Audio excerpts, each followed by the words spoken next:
Hi, I'm Wade McKittrick, Superintendent at Wabasso Public Schools, And I'm Sean David Doyle, Wabasso Bus Service. and this is a Superintendent Stream.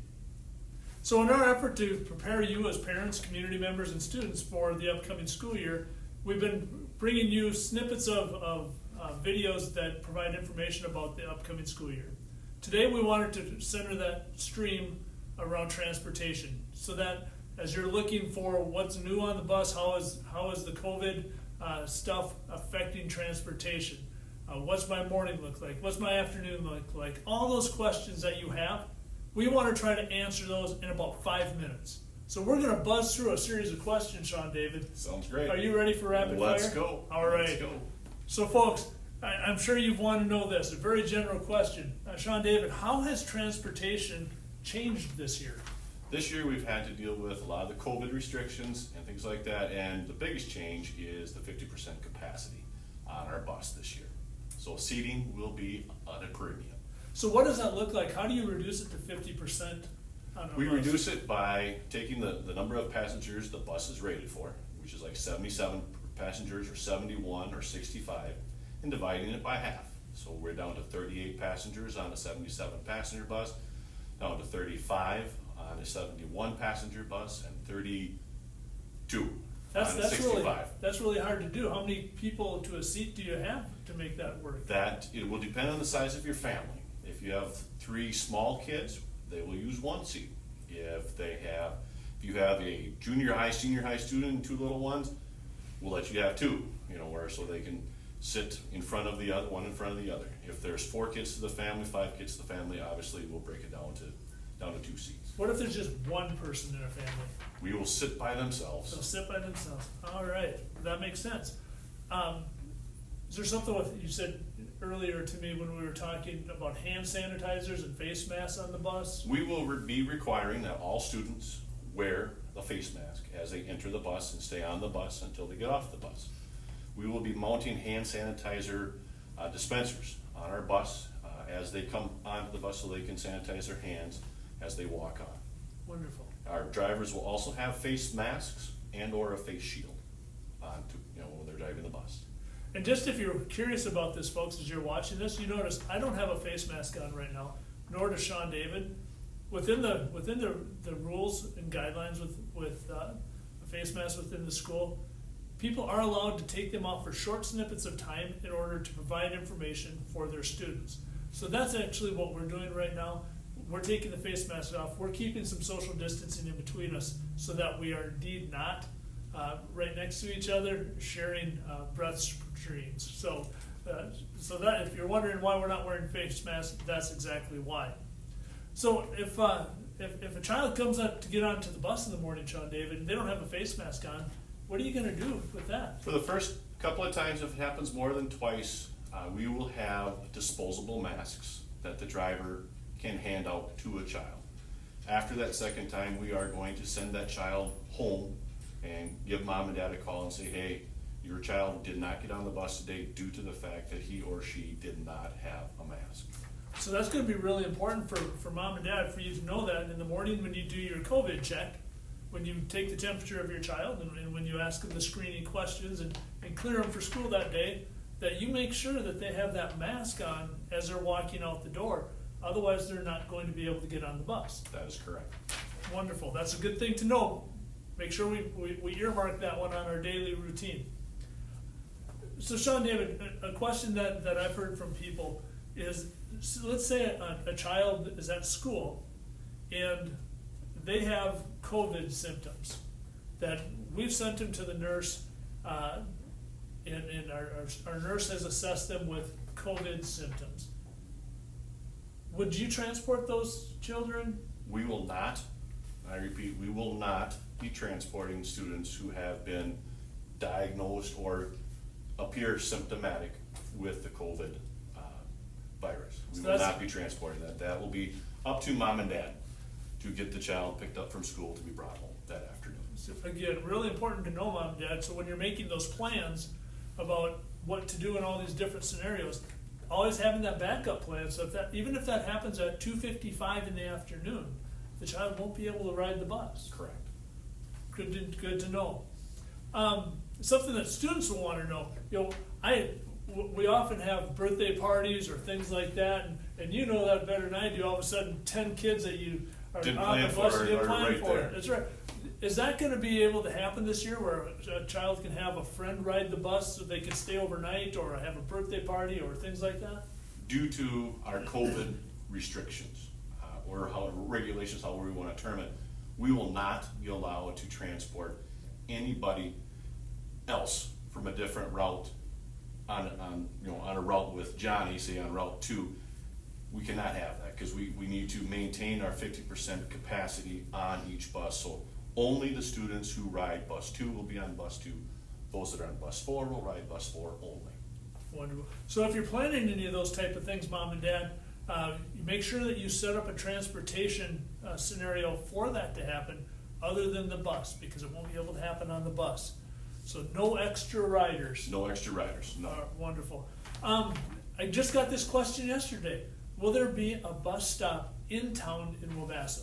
You and I are currently working on lining up a bus run here in the city of Wabasso. We're looking at where, after the first bus gets in the morning at 7:50, unload his students or her students, we'll bring them back to the bus garage, wipe down the high traffic areas, and send them back out. Have about 5 stops, 3 along State County Road 6, and then a couple out here on the west end of town. And that route itself will take roughly about 10 10, minutes? maybe 15 minutes. Probably 15 minutes would be a good average to say. Okay, so it's important to know, if you ride the bus route, that means you're getting on the bus after the first bus routes have come back. Correct. And then we're making a second run out. So those kids will be late for school every day, which is okay. Your superintendent said it, you won't be counted tardy. We're actually doing breakfast right away in the morning with our elementary students, so that little bit of extra time, that's not going to be something where the kids are gonna be missing something. They will get breakfast. For the high school doesn't start until 8:15 anyway, so that works out really well for them. Excellent. This is a great question that I got. Will discipline be more strict on the bus this year than in years past? This year, we really need to come together as a community. And on the buses, we need the kids to understand, and we need mom and dad's help to enforce the normal rules, such as come in, sanitize your hand, make sure your face mask is on, and sit down and stay put. We can't be running around the bus, we can't be sliding seats, because we need to stay with our family or stay by ourselves on that seat. There's no intermixing on the bus this year. And if discipline cannot be followed, it's gonna be quick to talk with you and I to figure out what the appropriate disciplinary action will be. And just so you know, parents and students, the thought process that we're working on this year is we're gonna be very clear about what the rules are and what's gonna be enforced on the bus. So sitting in your seat, not intermixing, not crawling underneath seats, not sticking your head out the window, anything like that. Because of that social distancing, if people are repeat offenders, and I'm talking repeat offenders, if they get referred to me twice, that we will take away the bus privileges.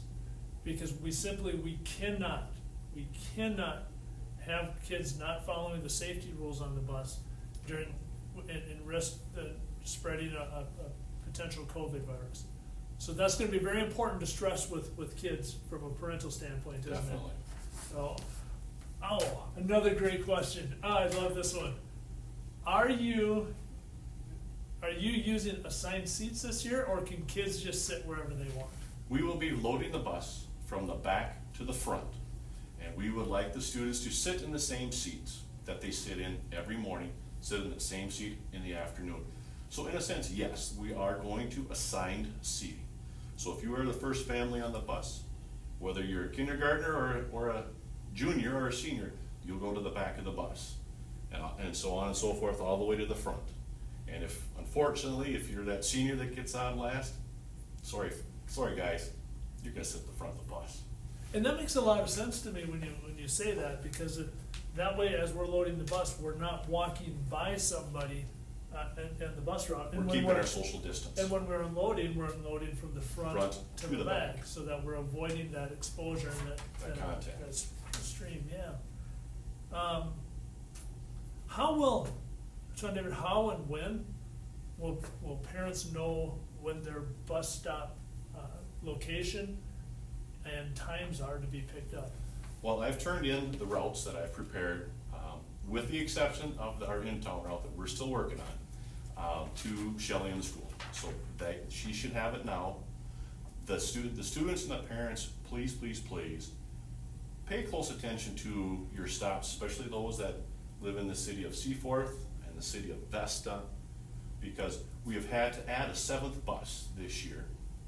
And that 7th bus will be picking up at the Seaforth Community Center and then going to Vesta, to the corner of County Road 30 and North Broadway, right across the street from Raleigh's Tax Service.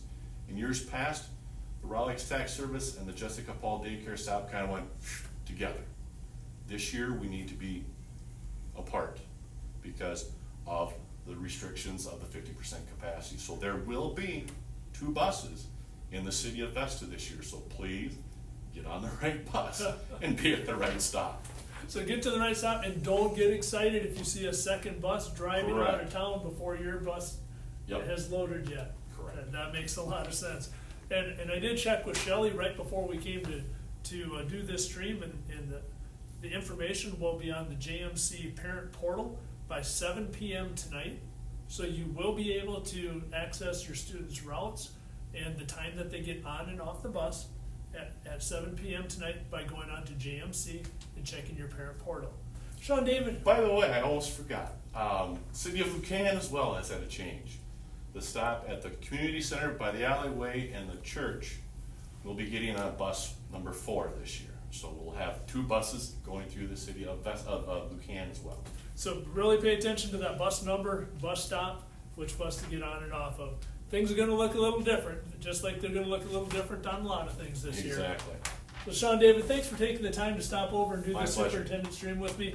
And until next time, it's a great day to be a rabbit.